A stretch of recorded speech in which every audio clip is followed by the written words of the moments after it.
Welcome back to the podcast, and this time it's myself, Tash. First time I'm running an episode, and today I've brought in Pennie.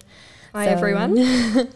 Wanted to bring Pennie in today because of her line of work, and she'll introduce herself, and I'll let her talk about what she does. And it's basically going into a little bit more about the whole nutrition topic. So Kimbo and I kicked off a little bit about precision nutrition and just some basics in there, which sparked a lot of interest at the gym. It's been fantastic, and everyone's asking a lot more questions, and even sitting down with myself and having a chat about, their training, how they can improve it, blah, blah, blah. So I wanted to bring in Pennie and delve into a little bit more of a topic about, what is exactly healthy eating, and how people perceive what healthy eating is. And then I want us to probably kind of delve a little bit more into healthy eating management, the truths behind it, also the challenges that most common people would face when it comes to eating healthy, myths that are out there in the social world that everyone is getting inundated with about healthy eating, and also pick Pennie's brain in regards to some strategies that Sounds people great. could walk away with. And we might delve into a bit of habit stuff. Love it. I could talk for hours on nutrition and habits, so Go into prepared. a whole different topic. So I'll let you kick off, Pennie, and maybe just introduce everyone into, who you are and what you do. And Okay, thanks, Tash. right. Thanks for having me, first of all. That's okay. So I have been working in the space of nutrition for about 20 years now. Started off doing a university degree in nutrition and dietetics, and became a dietitian about 15 years ago. So I've been working with clients, helping them to make changes, improve their nutrition, from working in a hospital setting through community health, to the last probably 5 years really focusing on working with people to make changes to their everyday eating habits, working at a GP practice at Narrabeen.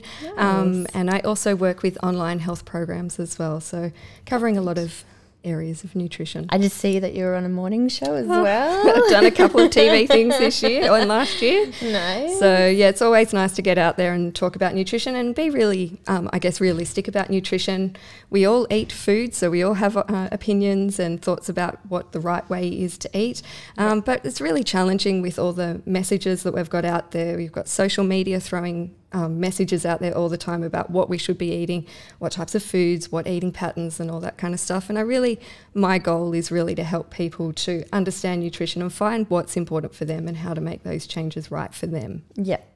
Awesome. You definitely see people fall into the preaching game, don't you? Absolutely. And look, there isn't one right approach to nutrition. It's such an evolving science. We're always constantly learning, and just watching the space over the last particularly 15 years doing the science degree, and watching the research space change consistently from low-fat diets, high-fat diets, high protein, keto. There's just so many different approaches out there, and it's always changing, looking at the gut health space now as well. Yeah, that's definitely a big one right now. Yeah. And it's crazy because, as we were saying, I have been listening to heaps of podcasts, and even the podcasts themselves have been saying that, it's crazy to think that 10, 20 years ago, just fat was still the big Taboo. X. Absolutely. Don't eat fat free, Yep. if you want to lose weight, you don't touch fat, and everyone suffered. And those public health consequences. messages gets kind of put right to the extreme. So all of a sudden we cut out all fats altogether, and then it's realised that we need healthy fats in our diet. Yep, 100%.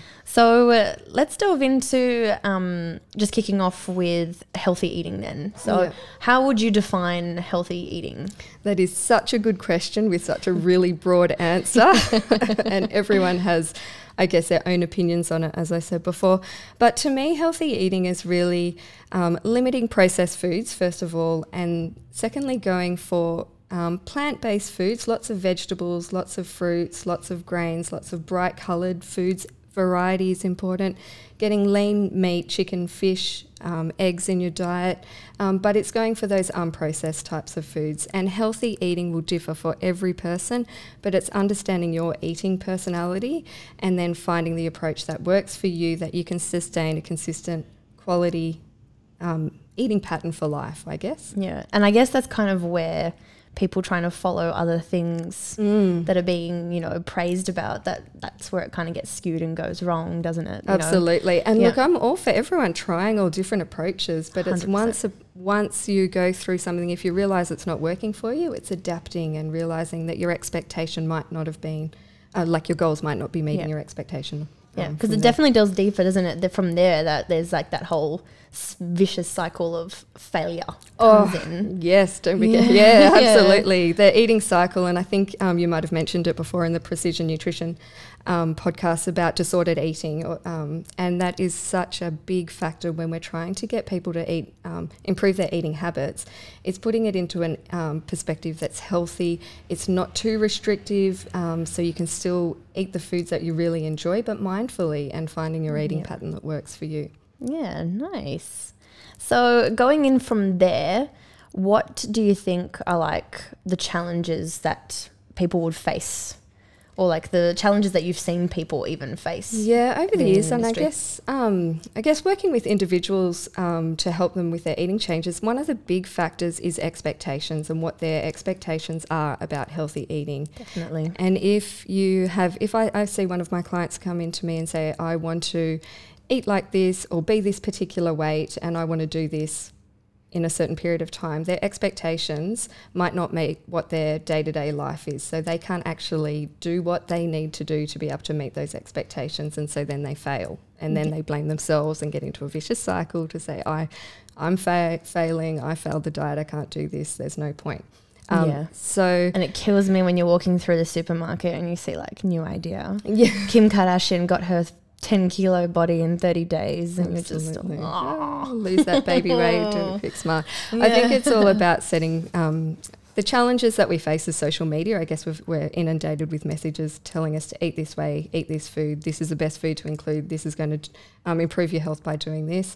But it's changed me, it will change the whole world. Absolutely. Yes, exactly. It's the testimonials, I think, that are the challenging thing. But it's taking a step back and understanding what is right, what's important for you from nutrition, what are your values, whether they're ethical values, whether it's a healthy eating approach that you want to follow, and working out what your goals are, writing them down, setting kind of like a vision, I guess it is, of what you think healthy eating or healthy lifestyles are. Yeah. And then working out what do you need to do to get to that goal, and setting yourself out some weekly strategies, some monthly strategies and targets to get to. It can be as simple as increasing your vegetables at lunchtime and dinner, and that could be your goal for the first week, just to get you over to that next, like a simple action step. Yep. And it's definitely something that I feel that motivation might actually be a negative here, I guess, because you sit down, you're so motivated to do this, you have all these ideas, but people really overlook the simplicity of it. 100%. Yeah. And then it's also like, we might talk about this in a goal setting podcast with Kimbo and Sean soon. This is one thing that I've come to put into my notes, is when you witness, I've suffered from it too, but when you witness other people setting goals and they're like aiming high and then just forget how simple a little step can be, as, rather than eating the sugar-flavoured yogurts, just even switch to Greek yogurt. Exactly. It's simple swaps. I think some of the strategies for healthy eating can be as simple as making a food swap. It can be looking at what you're eating at the moment and looking at where you want to go, and just making one change at a time rather than trying to overhaul your diet in one. And putting all 6 changes into the first 4 days. Yeah, exactly. You might be able to do it, and go for it if you can. Type A personalities out there. That's right. And tracking your food, I think that's really important as well, just setting that expectation to kind of track your food maybe 3 days a week to 2 weekdays, 1 weekend day, so you can see what you're eating objectively, not trying to judge yourself or anything like that, but it's just seeing objectively what you're eating and then making some changes to those. So in terms of some of the challenges that we were talking about before with healthy eating, one of the big factors that I think is affecting us from a social media perspective is people saying that, hey, if I cut this food out of my diet and this was the result, or I added this food into my diet and it resolved all my problems. And I guess we really have to understand that there isn't it's not necessarily the answer for you. Exactly. So food fixes might be something that works for one person, but it's not going to work for everyone. Yeah. And like just stepping back to that goal setting strategy, I guess, Oh, yeah. what would be something that you would assist with in the sense that someone has gone off and done just that one simple change? How do you measure that change in the sense of, do you suggest that they stick to that for a week or 2 weeks, and then let's just say they come back and say, I couldn't manage to hold on to that change? What are your kind of steps from there? So I guess when it comes to healthy eating and making changes, first of all, it's looking at what you're doing first, working out what changes you want to make and how many there are, prioritizing them, and then setting the goal of a particular, say for example, it might be reducing portion sizes of, it might be your meat portion sizes and you want to reduce those. So how are you going to do that? By increasing your vegetables, reducing your meat portions. See if that makes you feel more satisfied or improving towards your goal.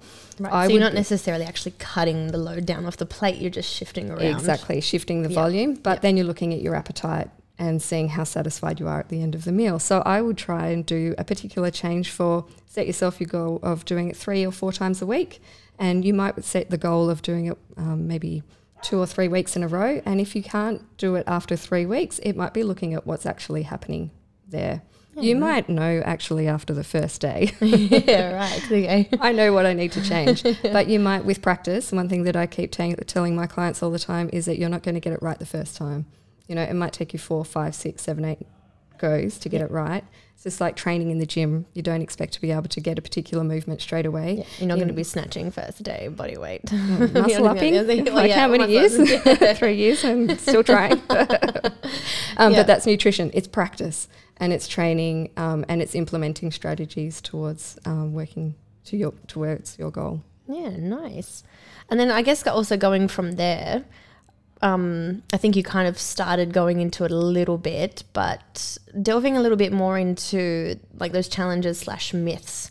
So, you know, like what are some of the myths that you kind of see, or like what myths that, you know, that kind of became public that people are sitting with and holding on to? Oh, there's a lot of them. I think the one that I mentioned before about the food fixes, so adding in the superfoods and that's going to cure everything, or cutting out a particular food group is going to cure everything. I think there's things like some topical things at the moment, it's pretty controversial, but things like cutting out gluten or cutting out dairy. For some people that's going to be really beneficial, but it's not for everyone. So it's working out a couple of challenges. You might set yourself a challenge to cut out dairy for a month and see how you feel, but always reintroducing the food to see if it makes a difference. And you might actually, I talk to a lot of my clients about this, is introducing your dairy back in stages. So you might cut out all dairy and introduce milk, see if that makes a difference. Yeah. Reintroduce your cheese, that type of thing. But some of the challenges, are you okay? Yeah. I'm not too sure if I was supposed to hit record. Oh, well, we'll find out. Yeah. Do you want to test? No, it's okay. We'll keep going. We'll keep going? Yeah. So we were talking about challenges. We're talking about cutting out foods. Yeah. Reintroducing them. Yeah. So even like cutting out certain macro groups and stuff like that. Yeah, totally. Yeah. So some of the myths, I guess, would be fads at the moment are cutting out gluten, cutting out dairy. I guess we've also got vegan type of things. I'm 100% for everyone trying what they want to try. Yeah. But the myth about it is thinking that it's the right approach for everyone. Yeah. I guess is what I was trying to go with before. Yeah, definitely. And something as socially promoted as something like Game Changers. Yeah, yes, exactly. And I guess that population health message, we're all unique individuals. Nutrition is so personal and we don't know, we're only learning now about kind of how the body's working from our genetics and our DNA. We're learning about our gut health.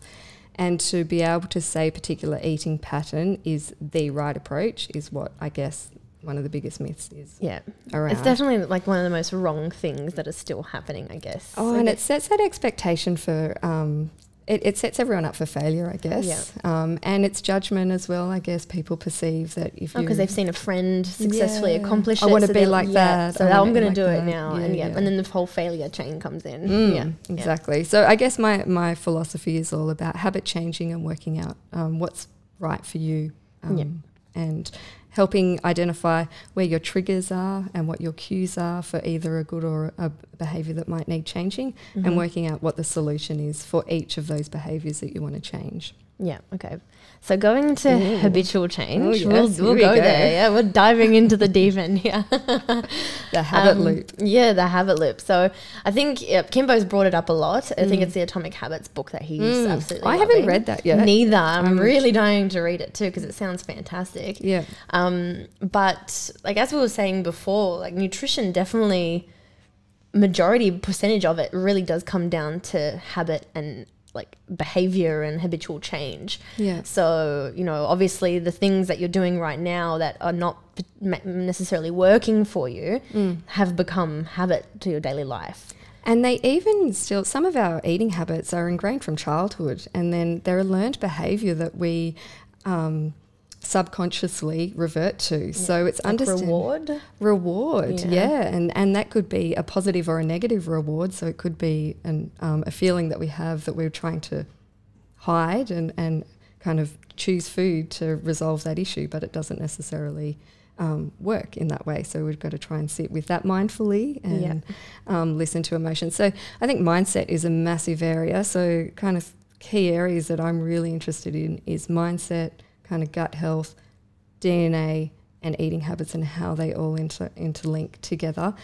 And when we were talking before, we were talking about diet and training, and I talked to a lot of my clients about exercise. They've got this really great exercise routine. They know they're training for a particular event. They know that they can't be a marathon runner overnight, but they've got this awesome plan on how they're going to get there, and they stick with it. Yeah. Then they come to me to talk about diet and go, I want to go from here to here. And they expect to be able to do it overnight. Yeah. And then I'm like, well, it's a little bit about training. It's about practice and setting weekly goals and focusing on what your end goal is. There isn't an end goal with nutrition. We're always going to be eating food, hopefully. Yeah, definitely. Hopefully plant-based types of foods and naturally grown. Wholesome, exactly. But we're looking for long-term health. Yeah. And we're looking for longevity, and we're looking for eating practices that will help us to live longer and healthier lives. Yeah, perfect. So what are some strategies that you try and work around when it comes to habitual change? Like, is it the same as those goal setting ones, or can you delve deeper into more habit? Yeah, habit changing is really looking at your current practice, trying to identify what the habit is, first of all, that you want to change. Yeah. This can be done by looking at a diet history, right? So looking at what you've been eating over the last week, the last month. So like a diary log, basically, like a daily yeah, log. It can be a daily log that you could do, or it could just be sitting there and trying and talking through with a coach what you've been doing over the last week, over the last month, or over a particular period of time that's been really troublesome for you, and identify what your daily routine is, what types of foods you've been eating, and what times you've been eating, and what types of food you've been eating at those times. Yeah. And then you can start to see a pattern of when habits are hitting. The typical one is the 3 o'clock sugar crash yes, at 3 o'clock. Definitely. So when you delve into that, it's so often that 3 o'clock, you've been sitting, if you're a desk-bound worker, you've been sitting at a desk all day using your brain. You might be mentally fatigued.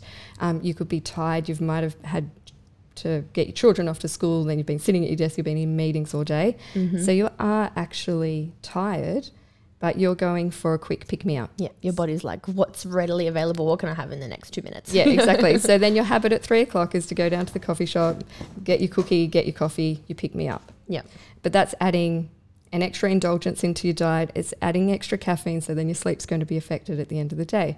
What's your body trying to get at that habit that you're trying to look for? The reward that your body's looking for is to feel energized, is to get the brain functioning again. Yeah. So then to be able to take you through the next half of the day. Exactly right. And the behavior that's happening in that is going to the coffee shop to get the coffee, get to the cookie. Yeah. So what can you do to change that? You might always have that cue, that trigger always there. You might always have that 3 o'clock slump. Your body is always looking for the same reward, to feel better, to feel energized. But what can change? It's the behavior in the middle. So you could go for a walk, get some fresh air. You could have something that's a low GI snack that's got some protein, some low GI carbohydrates, something like a tub of yogurt with some fruit, or it could be some nut spread with some cheese and crackers or something, some fruit. Yeah. That's low GI, high protein. It's going to give your brain the energy and the pick-me-up that it needs. It's going to give the satisfaction slowly digested with the protein and the low GI carbs. And the fats or something like that. And the fats, exactly. And then by going for a walk to get that, you're going to get the fresh air that your brain needs to get you re-energized. Natural sunlight. Exactly, vitamin D, all of the above. So that was a really long way to explain but it makes habit sense. change. Yeah. That it's identifying what the trigger is. It's identifying what your body is looking for in terms of a reward, and then look at what the behavior is in the middle that's happening, that you're doing at the moment, that's just trying to get your body from the cue to the reward, and working out strategies that you can do in place. Having one strategy won't always work. You might need to have 5, 6, 7, 8, 9 strategies to get you from that cue to that reward that you need.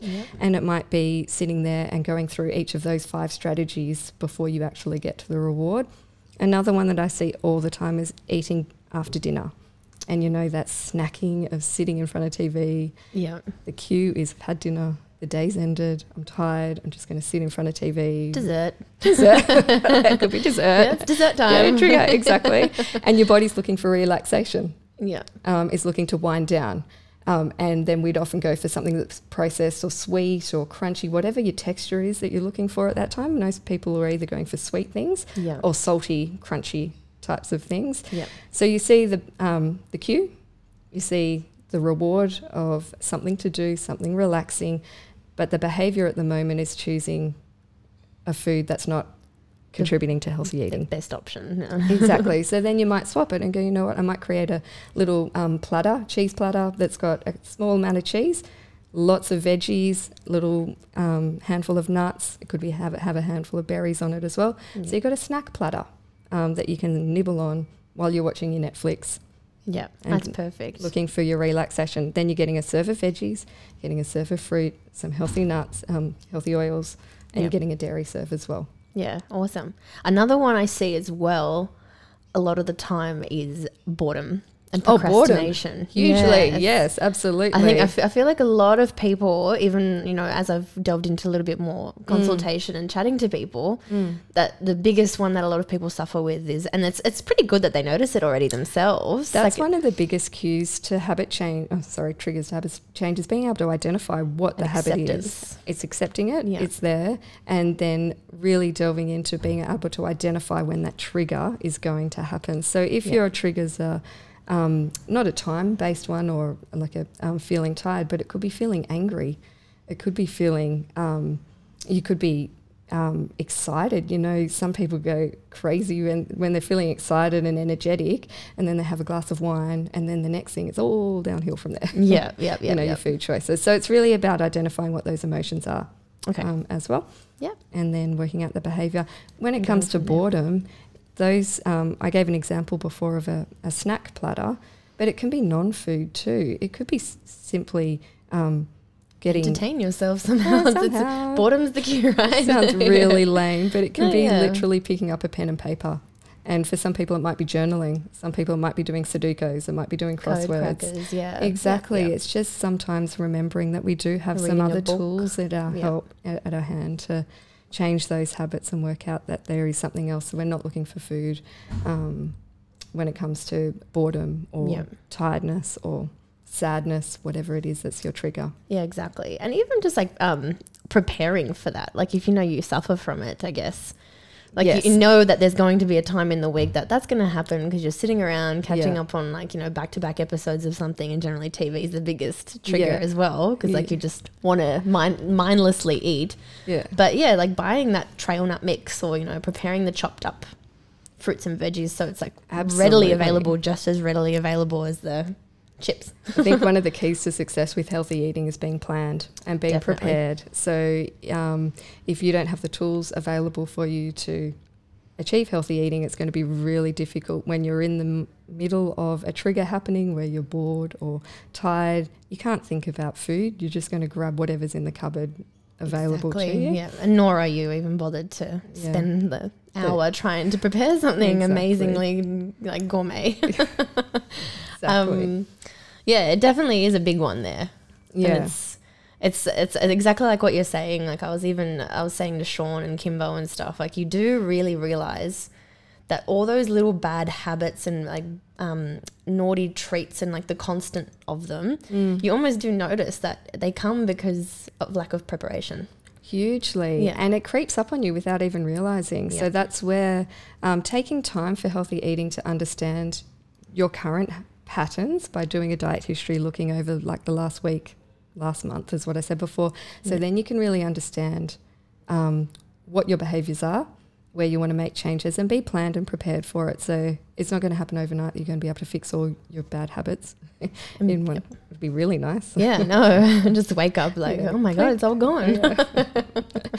But it's being planned and setting yourself those realistic goals. So you might want to tackle one behaviour over the week rather than trying to do 6 or 7 or more. Yeah. And just give yourself a lot of strategies to help you with those changes. I think some of the things with healthy eating is being planned, as what we said just before, and prepared, not in terms of making sure that you've got all your meals meal prepped, Ready. 7 days worth, but having a good understanding of eating healthy foods, what a food belongs to what food group, what portion sizes are for you, so that you... It's like the education side of it. It's the education side, exactly. And so if you've got a good nutrition knowledge, then in those instances when you're struggling for ideas, you can go, oh, that's right, I've got that up in my brain up there, that habit of I'm going to grab some veggies as my snack with, I need some protein, so I might put some cheese or some, tzatziki dip or something like that with it. Definitely. Going a little bit off topic here, but I do want to pick your brain on it a little bit, because obviously it just made me think. Do you know what I mean? Like if you have a little bit of knowledge on it, you do almost stop and go, oh, like I know this is not really fueling me in any way. It's storing in the wrong way, so I'm not necessarily going to eat it, and you almost get turned off by it, which is a good thing in a sense. Yeah. To a healthy extent. Yeah. But what are your theories on... oh my God, I completely forgot where I was going with this one. You're going with disordered eating, flexibility, structure? No, I was more heading towards like the, I guess it was along the education side of it. And how... Changing, like I guess, changing habit in the sense of... Oh, I had the question in my head as you were talking. I'm like, I need to pick this. This sucks. Well, I think that going back to the education part, having a good understanding... I talk a lot about whole foods, right? And I really encourage all my clients to understand the food groups. And we know you've got your fruits, your veggies, your kind of dairy and dairy alternatives, your lean meats, chicken, fish, and protein alternatives. Yeah. What have I forgotten? Healthy fats and oils. I'm missing one. Anyways, you've got your food groups. Everyone knows your food groups. But it's about... carbohydrates. Yeah, so... the proteins. I forgot your grains. Grains. There you go. Okay, nice. So you've got your food groups, and it's understanding what you need. So aiming for your 5 veggies is across the board for everyone. You can never have enough serves of veggies, and 5 serves of veggies doesn't... When I say it, doesn't sound like a lot, but to some people 5 serves of veggies a day is a lot. Yeah. But it's knowing what a serve is. Yes. 100%. And then it's knowing what a serve and again, of fruit restaurants have thrown that off. Totally. Because the more and more you eat out, you kind of start getting used to, you see a set plate and visually you're like, well, that's my meal. I've got to finish it. Exactly. Yeah. And so I encourage people to try and build their plates. So half your plate of veggies, half. And so precision nutrition talk about using your hand, palms with your veggie serves. So similar concept is in terms of when you're building your plate, it's half your plate of veggies, a quarter of your plate of lean meat, chicken, fish, plant-based protein if you're going down that path, and some starchy carbohydrates, low GI. So it could be some sweet potato, could be some basmati rice or brown rice of some kind. Quinoa. Exactly. So you're building your plate. That would be for lunch and dinner. Breakfast is a little bit different.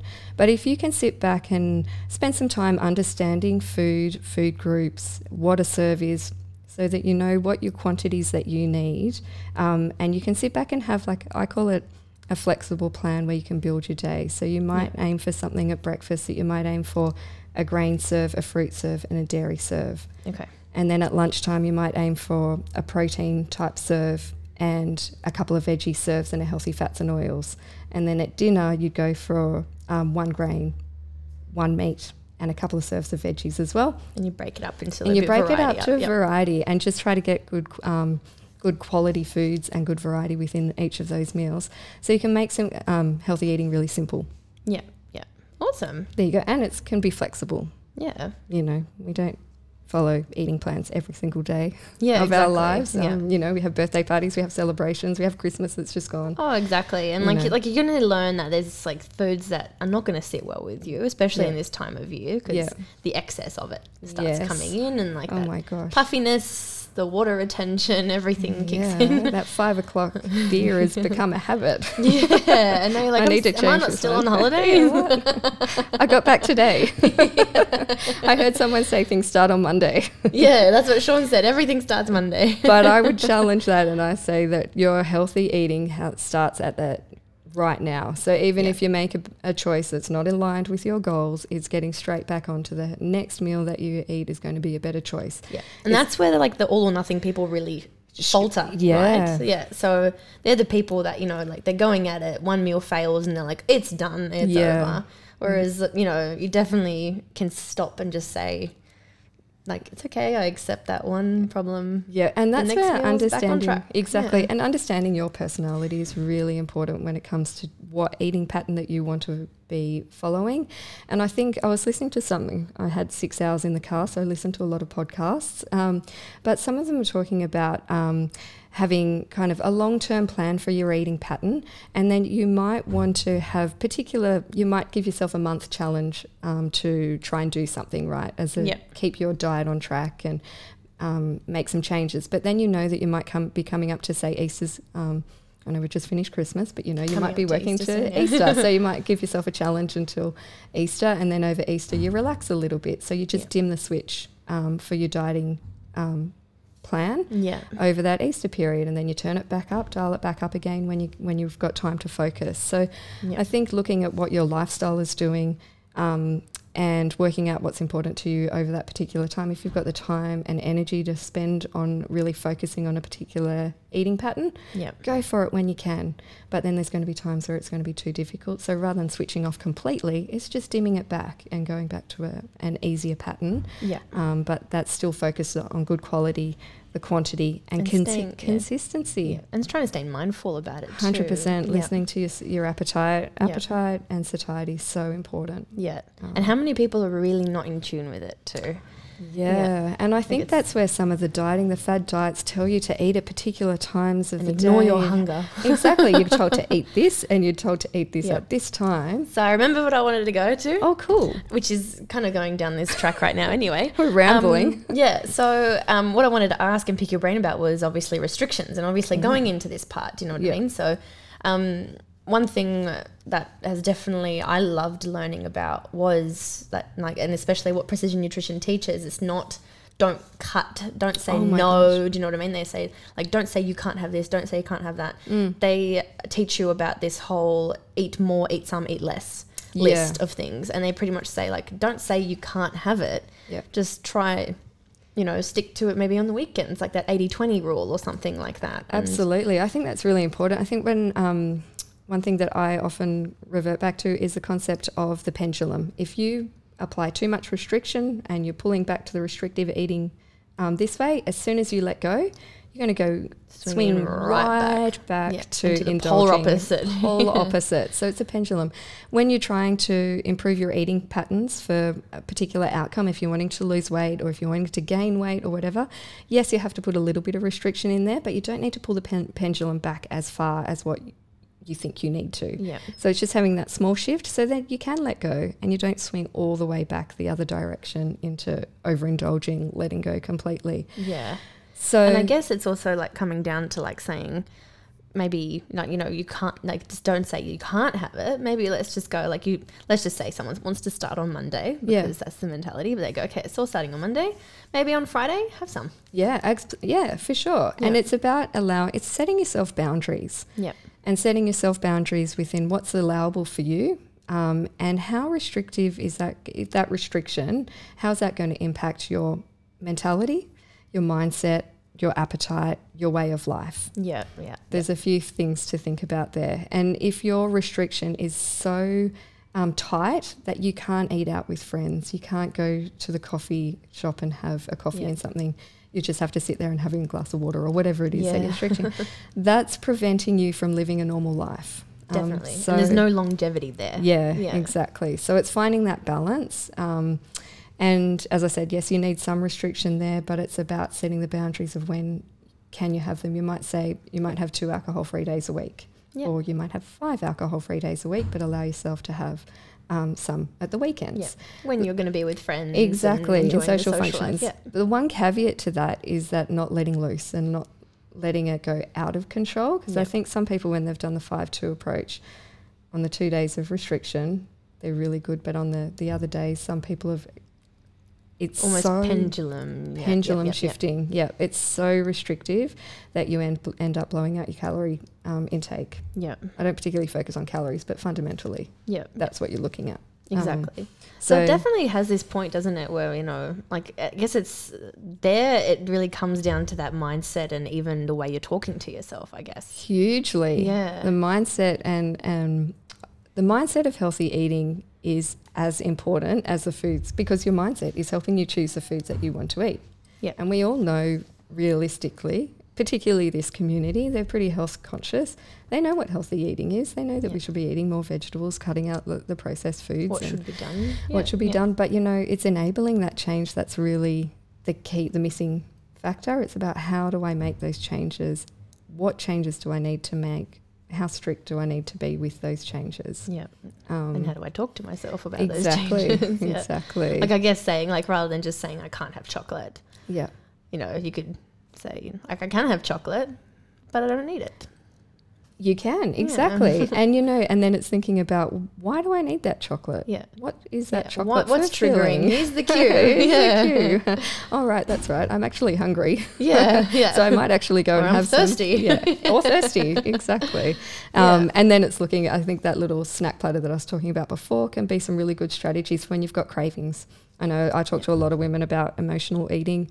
And when the cravings, when they're too restrictive, the cravings become bigger.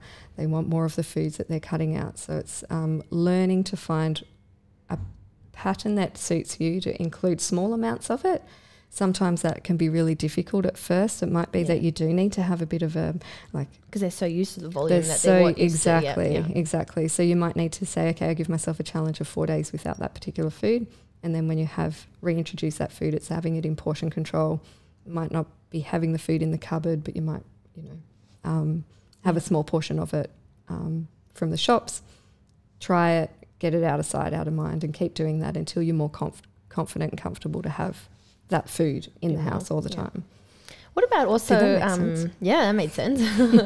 Also like luteal phase for women in the menstrual cycle, I guess, as well. Like, that's when the hormones go crazy and start begging for more. Absolutely. And then if you're restrictive, you're fighting so many factors in that, and the mental battle there is real. It's being flexible with yourself and giving yourself those boundaries. And you know what, if it all gets too much, it's okay. One day, one bad meal, one bad day is not going to hurt your goals in the long term.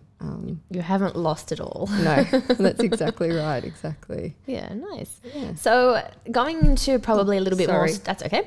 Going into probably a little bit more strategy based then. So what are like probably the top 3 strategies that someone can walk away with here in improving and sticking to a healthy nutrition plan? Okay. Like longevity.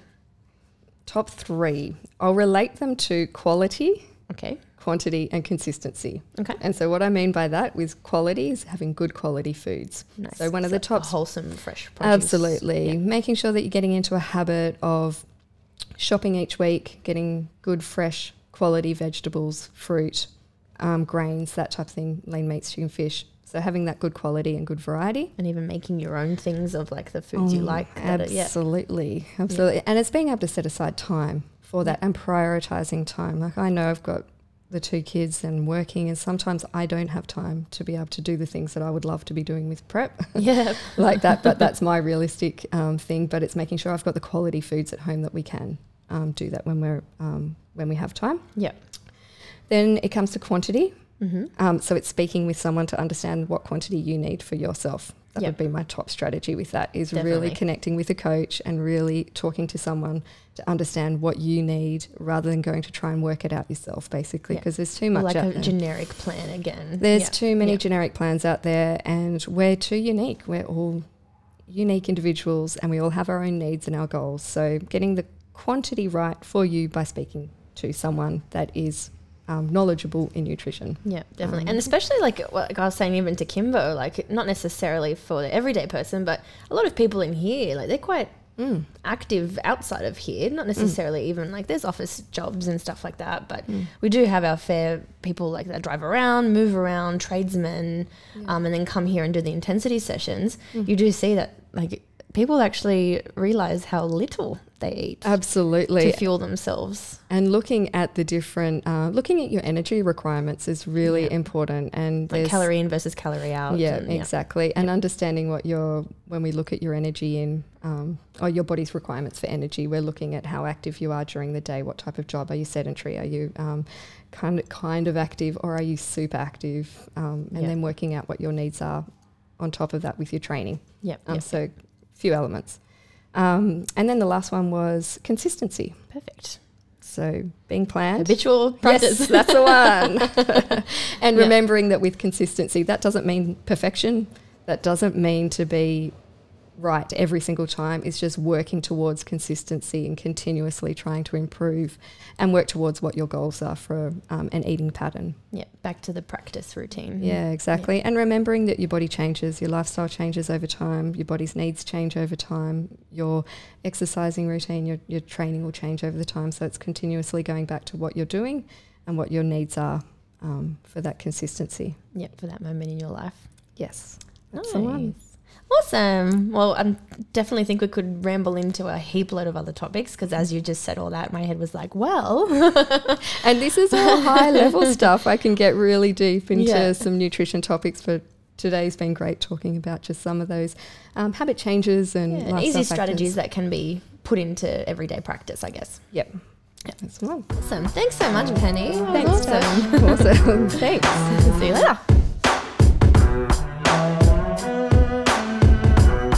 So if you're not asleep yet and you want to keep watching, watch the next video up here. And if you want to subscribe, click here.